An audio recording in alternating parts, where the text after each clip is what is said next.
Pop quiz time. What is the state bird of Rhode Island? If you guessed the Rhode Island red, well, you would be correct.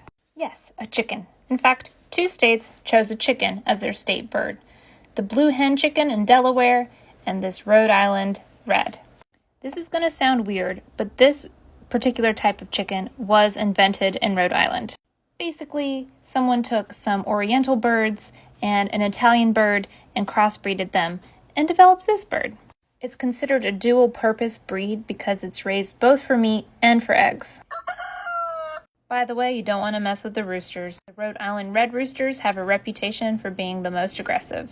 Follow for more bird trivia.